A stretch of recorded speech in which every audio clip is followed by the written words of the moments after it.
In this video, you're going to learn about the concept of RPE, rate of perceived exertion, and how you can use it to improve your training quality. It's a self-assessment scale ranging from 1 all the way up to 10 to help you gauge the intensity of an activity. And this is based on your perception of effort, discomfort, fatigue, whatever you are feeling while you're in that activity. Who is this actually for then? And here it doesn't matter if you're a CrossFitter, endurance athlete, strength athlete, hybrid athlete, or even a field sport athlete. The concept of RPE can help you improve your training, and in this video we're going to teach you how.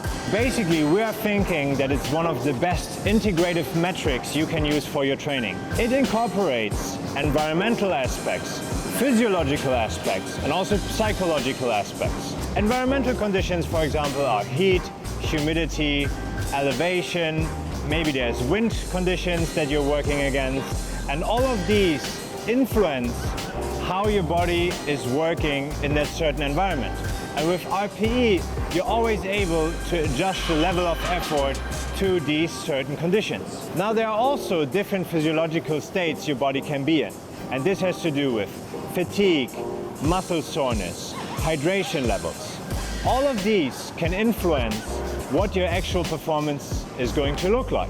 And RPE integrates all of them and lets you adjust your intensity based on how you feel subjectively. There's also a lot of daily variability you experience in your day-to-day athlete life. That means you might have not slept as well, or you had a very stressful day at work and then go to the gym. So all of these factors influence the training as well and how you perceive it. The next thing we're going to do is discover the different use cases of RPE in strength, endurance, and CrossFit specific aspects. Let's start with strength first. A very recent meta-analysis and systematic review from 2022 explored the similarities between reps in reserve and RPE. And what was found is that there is a very strong inverse correlation between RPE and reps in reserve. As the RPE is increasing, let's say from 6 to 7 to 8 to 9 to 10, the reps in reserve are decreasing, meaning 4, 3, 2, 1, all the way down to 0. And this indicates that we can use RPE to gauge a set of strength training to get the desired stimulus.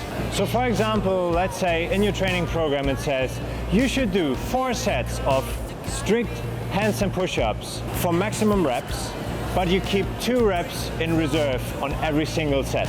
Now, this is what this could look like. You start with your set. Once you're slowing down and you're gauging the intensity of your perceived effort, you feel like, okay, I maybe have 2 reps more, now I stop. Another thing you could find in the training program is no reps in reserve. That means you go to absolute failure.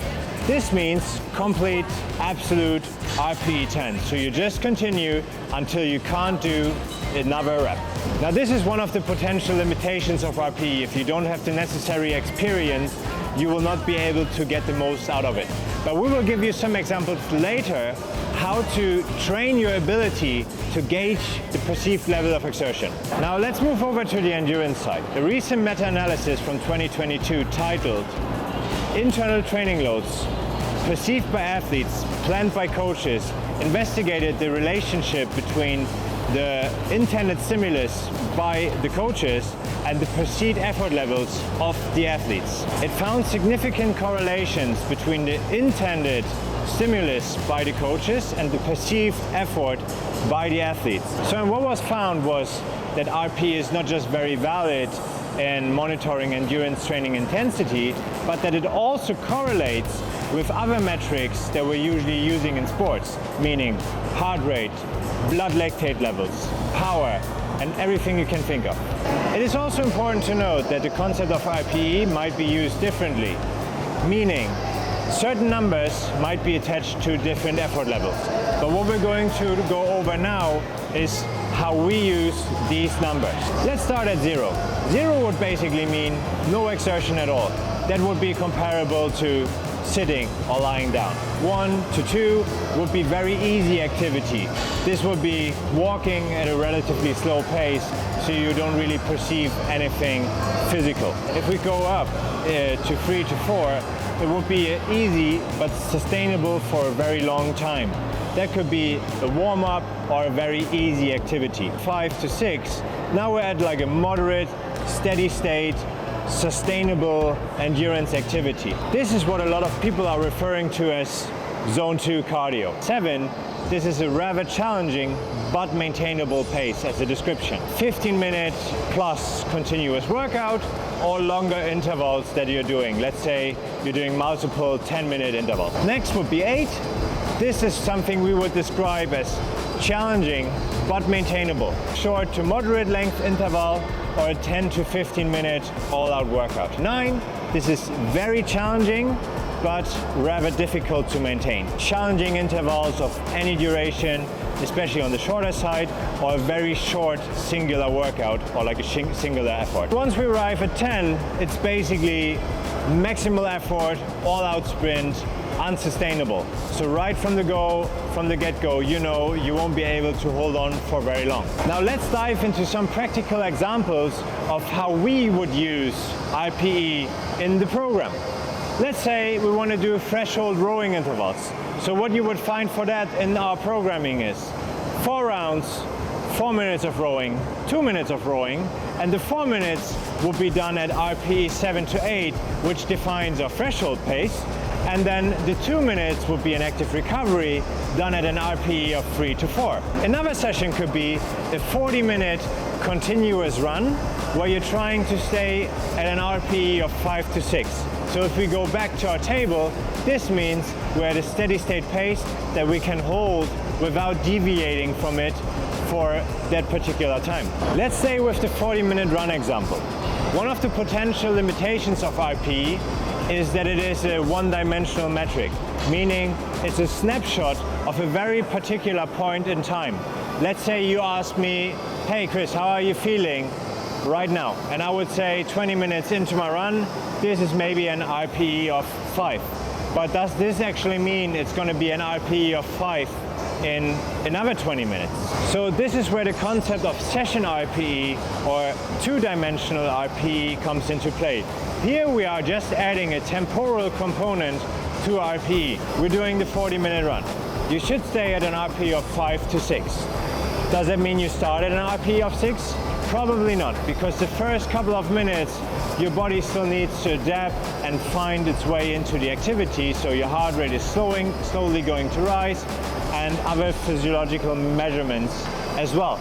So you're probably going to be better off starting at an RPE 3 to 4 and then easing into the effort. And this just requires practice. So what would be a way to actually train this? If you're out on your run, you could note every 5 minutes what RPE you are actually on right now. And then after that, you could go back and look at the data and see how consistent and accurate you have been. Now in this frame, you can see an actual example where an athlete did a 40-minute effort, and in the beginning, he was rating his perception at like 3. Then after a couple of minutes, it increased to a 4. Then after another couple of minutes, it increased to a 5.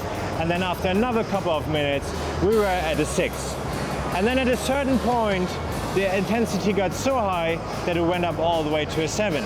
But as the session RPE was described as RPE 6, the athlete then decided to stop and terminate the activity to get the desired training stimulus. Now what we have said multiple times is that you get more out of using RPE the more experience you have.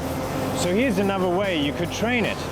Let's say we go back to the strength training example and you do a max set of strict pull-ups. You could call out when you think you have 2 reps in reserve, meaning RPE 8, but then you continue to absolute failure.